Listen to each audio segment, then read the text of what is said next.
Hello, everyone, and welcome. This is Better Together. I'm your host, Nick Allen, and we're really excited to welcome back to the program Grand Junction City Council member Robert Ballard. Robert, how are you doing today? Doing well. Thanks for having me. Yeah, we're excited. I mean, it's been now a bit over 6 months that you've been a part of this thing, and we just had the budget passed. And if people are watching this looking for any type of gotchas, that's not happening today. It's I want to hear from you exactly what this process has been like, how are things going, and just catching the community up. So first off, tell us, when was the budget officially adopted? So the budget was officially adopted. We had our second reading last week on Okay. Wednesday. I'm not sure. I can't remember what the date was on Sure. that, but yeah. So it was officially adopted, and we had our final reading there. Pretty non-confrontational or non-contentious Hmm. budget reading, which was good, and the council's fully supporting it. And I was pretty impressed with it too. There's a lot that went into it. Mike explained how the budget process is approached and Hmm. the responsibilities behind it. It's nice to know that when it's presented to us, it has to be presented as a balanced budget, right? So we can't go into it saying we're going to go into a deficit or anything. The money that comes in is the only money that can go out. And so that's really important to me. I like fiscal responsibility. That's also one of the pillars that we had with the strategic plan. So Nice. not only am I happy with the way Mike Bennett presented it to us, but also all the directors. The director team did a phenomenal job at looking at what the new strategic plan was for the city and saying, well, where does my department fit in all of that? And Hmm. so there's some people that knew that they had to make some cuts, and there's people that knew we were asking for them to make some investments. So Hmm. Hmm. yeah, I mean, that makes sense. I don't know why I never put that together, but you had the strategic plan built out first and then following the budget. So did you lean on that strat plan a good amount in this budgeting process? yeah, that directed the whole path. That's why it was so important for Mike to get at least the pillars set. Hmm. The pillars are the what and the why that we say or for our strategic plan, and then the staff comes in and does the how, and that's where like the individual goals and the strategies come in underneath there. And there was some back and forth on those strategies underneath and that one passed 6-1 on the strategic plan. But yeah, it guided the whole budget process, and Hmm. the top one there was the core services, and so the core services being public safety, number one, the road infrastructure, number two, and then parks and utilities after that. And looking at that, I want to say Ken with the Parks Department did a great job, was recognized what we were looking for, and so he's turning his focus to maintaining the parks and um, updating. Hmm. Any money that we spend is going to be put into updating those parks to where they're good, high quality. We maintain the high quality parks. I was really impressed with Trent. He listened to what people were talking about with issues like the Fourth and Fifth Street and so on, and he made it very clear. And I pressed him on it at the workshop. He said these are not the same projects like Fourth and Fifth Street. Actually, what we're doing is we're trying to create pedestrian infrastructure that doesn't put bicycles in the middle of high volumes of Hmm. traffic, and that's really important because that's what the people were asking for. Nobody's saying that we can't have bicycle infrastructure. We just don't want it in the middle of our traffic, and so Hmm. that was really important. I was glad to see that. And then Matt Smith, who's acting as our chief of public safety, we asked him to, well, Mike asked him to make an investment in our public safety, both in the police department and also fire. And that's a Hmm. challenge. We see some issues with Station 7. We see some issues with the historic issues that we've had with retention in the police department, and most of those have been fixed underneath his leadership, and that's good. But it looks like we're going to be growing the police department by 5 police officers, which is going to help with that traffic. And the fire department is going to grow, I think, 5 to 8 Wow. positions. And the exciting part about that is we are in the future going to stand up what's called a community paramedic program. And that basically means so currently in our operations, when you call for an ambulance comes, and most likely so will an engine as well, Hmm. because that crew has to stay together just in case there's another call that they need the entire crew for. So a lot of medical calls are taking anywhere between 5 to 7 firefighters to that one call.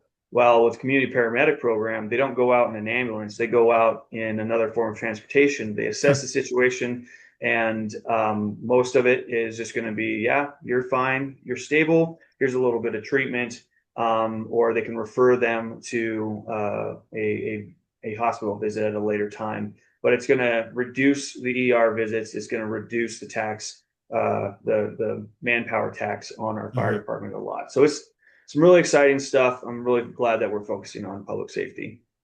Yeah, no, I mean that's great to hear, especially yeah, from the health side. I know folks have been worried in the past, or I think always worried about just response times being such a big thing. So that's great to hear. Within the budget, you mentioned parks and recreation. Did anything come up around Whitman? I know that was like a back and forth, or there was plan. I don't know. Can you catch us up a little bit on that? So no plans have been presented to us about Whitman Park, Okay, and I know that a lot of people are asking us questions on that as well. right. Um, right now, as far as the $5 million design that they were looking for, that's no longer on the table. So I think Hmm. there's a little bit of a change. They're trying to figure out what to do with it right now, whether or not they want to open it up. And the biggest priority, I think, is we all recognize not only Whitman but other parks. These are open spaces that taxpayers pay for, and they should have access to them. You can reserve those spaces if you want, but it should be open access to our citizens. And that said, too, it needs to be safe. And so I think that's one of the issues with Whitman specifically is Mm. it wasn't really a safe environment. They recognized it wasn't safe. There was a lot of issues there, and for safety reasons, that was my understanding is why they decided to close that off. Hmm. Hmm. So it hasn't really been discussed much yet, but it's still you're hearing a lot from community around, that process. So yeah. Yeah, absolutely. Yeah, we get an email about once or twice a week at least from citizens asking what the plan is with it, and so we're tracking, and Mm. I trust Ken to be finding solutions, and I have full confidence in Ken. Cool. Cool. Yeah. So back to the budget side of things. I intentionally didn't want to dive that deep into it. I wanted just to kind of have this conversation just flow from the overall perspective. So, like, what most surprised you within the budget, and then what are you most excited for? I mean, you kind of already mentioned some of the big investments, but if there's anything else that you haven't talked about yet. Uh, I was just really surprised how much work goes into a budget. I guess that's my kind of naivete there, but yeah, they start working on it. I think he said they started working on it in December or January. So it's a year long process. He said 8 month long process to finally present us with something. So and then I was also surprised to learn about the fact that it's required to be a balanced budget Hmm. that is brought to us. So I'm really happy about those two things. I'm really excited about some of the capital projects. The biggest thing is I'm excited about our focus coming to reality on those public works. The capital projects that are being done are some things that I really um, um, campaigned for during my Hmm. campaign. And we've got a lot of these neighborhoods that kind of feel forgotten about. Up here in Orchard Mesa is one of them. Up north by 29 and North is another one.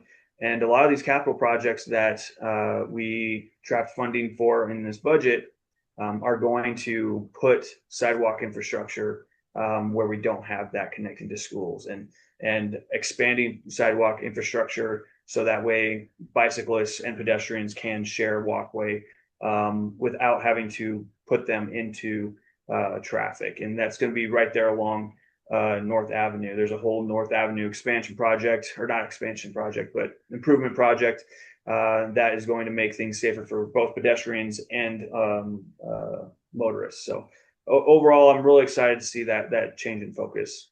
Oh yeah, I love hearing that. Does that include, I was just, my wife and I were down having dinner at what was it, Texas Roadhouse not too long ago, and we were just walking down, we were waiting, so we were walking down north and there's like no sidewalk there. Is that a place across from Walmart that's going to have sidewalks, or is there a different area?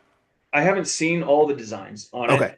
but that is the idea. Is anywhere that there's no infrastructure like that along those roads, they're going to start focusing on those. I think another one too is at the intersection of 29 and Riverside Parkway where it turns into D Road, or yeah, D Road.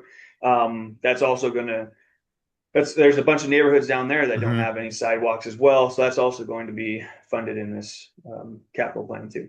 Awesome. I mean, that's such a big quality of life thing, and Yeah, transportation thing, but really just, being able to be safe and keep yourself away from the road is really important. So makes sense that you all are pursuing that within the projects. I know one thing that kept on coming up in my mind is like so much of your campaign was around like invest in what we got and like repair what we have and just really invest in that. Where does it come into play? And we don't have to dive too deep into it, but I'm hearing a lot of mixed stuff around the 29 Road project, right? With like some expansion, sidewalk adding, some like questions around the interchange itself. Like, how are you viewing that project in tandem with the budget? yeah. So during the workshop, and I'm sure some of your viewers have looked into it, maybe others haven't. It was really explained to us that a lot of people are asking, well, why 29 Road, especially when a mile and a half down the road you've got Verizon right there. And I guess decades ago it was picked for 29 Road, and ever since then, 29 Road has been the focus of a lot of pre-design stuff hmm for that, in anticipation for that interchange. As of right now, we have no money for an interchange. The we recognize that the voters have no interest in seeing a 29 road interchange measure on the ballot again. But what does need to happen is we do need to finally invest in 29 road north of Patterson. And if hmm you've ever taken a drive up that road, you'll know it's outdated, and it's hmm outdated because we have been putting it off, hoping that the interchange was going to get approved, and in that interchange was going to be all this money to improve 29 road. So the 3.5 million that is being put aside for design, if we only get the my understanding is that there's $2 million that we are getting from a grant that we know for sure can go towards the redesign of 29 road. And then an extra 1.5 we might be able to get from another grant. If we get that, then we can put that towards a better design for the interchange that resolves some of the issues that people had with like safety, and maybe try and be more competitive for federal grants, so that way the taxpayers don't have to pay that much of a brunt for it. hmm And so that's the overall goal right now, is no interchanges planned. We are focused though on redesigning that 29 road north of Patterson. Yeah, okay. And I mean, I get that, like, I can understand the questions around it. I think those questions are good. I definitely understand the investment needed on that north of Patterson part of 29 and honestly like across 29 all Colorado roads. Like let's Right, be right. honest, right? But part of I was watching that workshop and I think something that I personally have respect for you on is a lot of your ideology you stick to. And so when there's questions around personal property, and 29 Road, and we've had property owners talk to us or, groups that were within those concerns. How do you measure or how do you balance that when, those concerns, how do you bring those forward to the city and how do you deal with them yourself? Yeah. So just to call out the elephant in the room on that, I'm a very pro private rights individual. I believe that when you buy a piece of property in the United States, I mean, our founding fathers, said that we have these inalienable rights of life, liberty, and the pursuit of happiness. And if you know a little bit of a background to how that term came up, it was actually originally life, liberty, and property, right? Yeah. Originally. So property is a huge foundational right that we have in this country. And so when it comes to eminent domain, I'm extremely reluctant to it, especially in the design process. If the first time that we talk to a private property owner about the potential of purchasing their property or acquiring part of their property for a road is when we're like, yeah, so this is step one of the eminent domain process. That's not fair. And so that's like, one of the things that Trent reassured me on for North Avenue was although expanding in some of those yards, um, they're already in conversation with those property owners, and that's great because they need to be part of that conversation. The concern I had up there by Independence Avenue was Hmm. a lot of this infrastructure was going to go into part of their property that they owned that they weren't currently using. But they felt before the election, they felt as though they didn't have a say, that it was just being forced on them.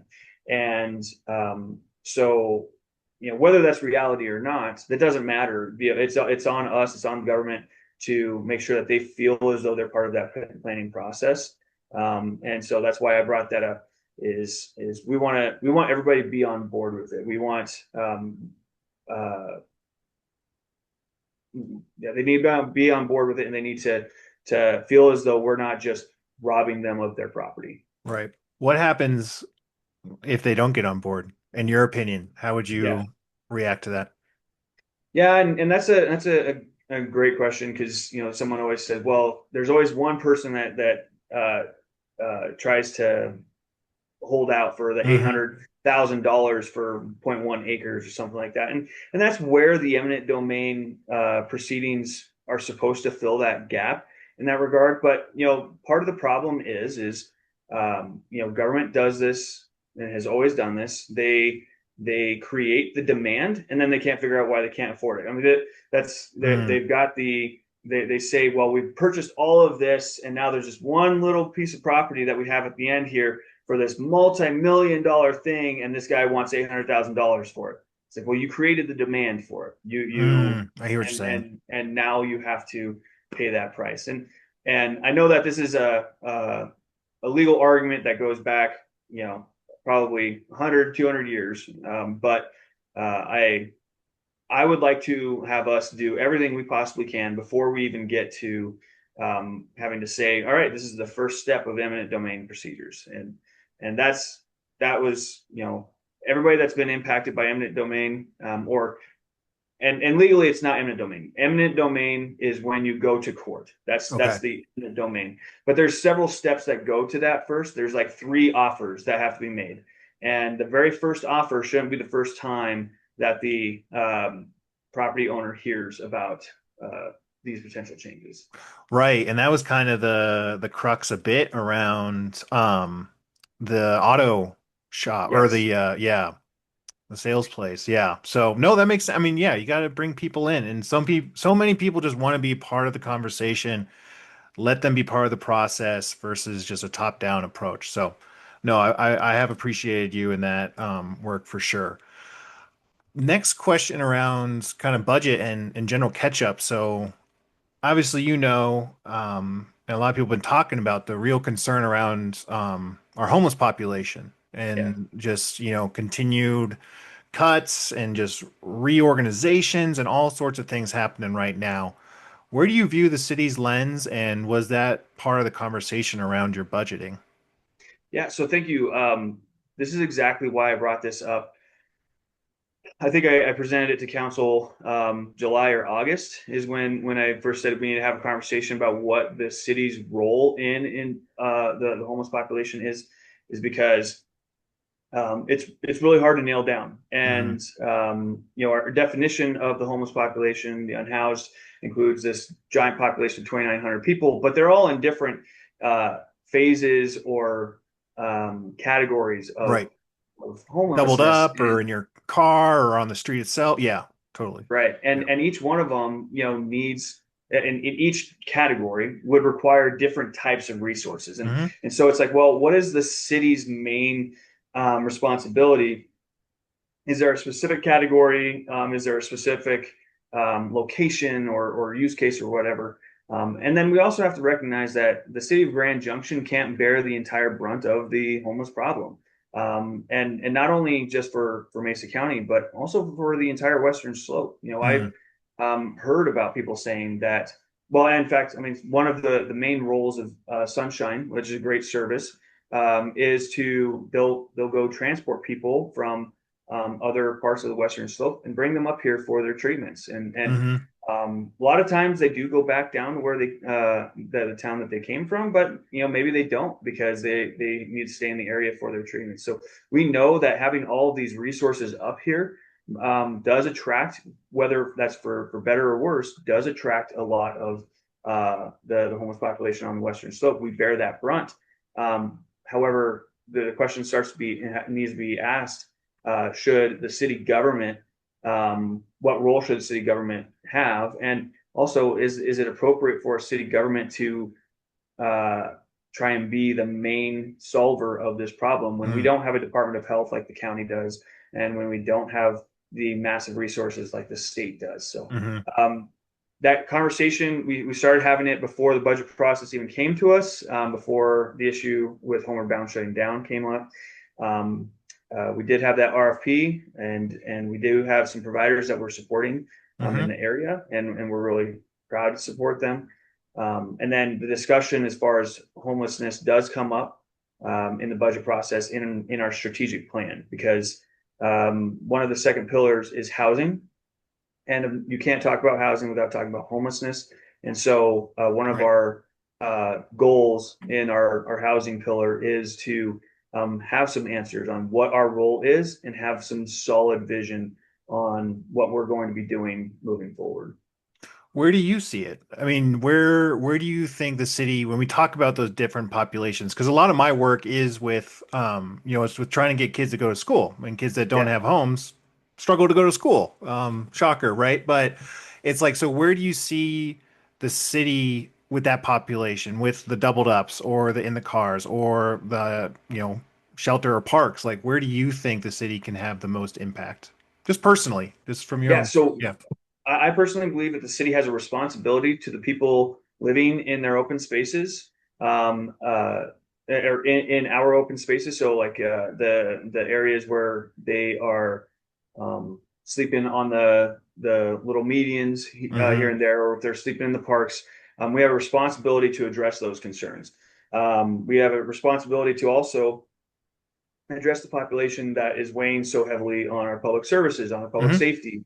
And if you go on a ride along, inevitably you are going to interact with a portion of the unhoused at some point. And so that does weigh pretty heavily on our public safety. And so I would say what things that we can help with is we can't guarantee that we're going to provide. And I spoke with some of the leadership at Homeward Bound. And I said, I would never have a nonprofit organization that depends on municipal government Hmm. to provide operating budget because Hmm. it's not consistent enough. You can't depend on the city budget. We depend on the downstream money, and then also we depend on the economy, on how well the economy is here in town. Right. So we won't always have those resources. Very similar to where we're at right now. I think when we do have money or we see a situation where one of our providers says, hey, we've identified this specific problem, we have this specific solution, and we have a high confidence that we're going to fix this specific problem. We just need X dollars to make it happen, and it impacts the city's open spaces like this, and it impacts the city's public safety like this. Having those kinds of metrics, having those kinds of asks makes it to where I can get behind it. Having more, operational, just, yeah, we just need more money to stay open. It's harder to get behind, Hmm.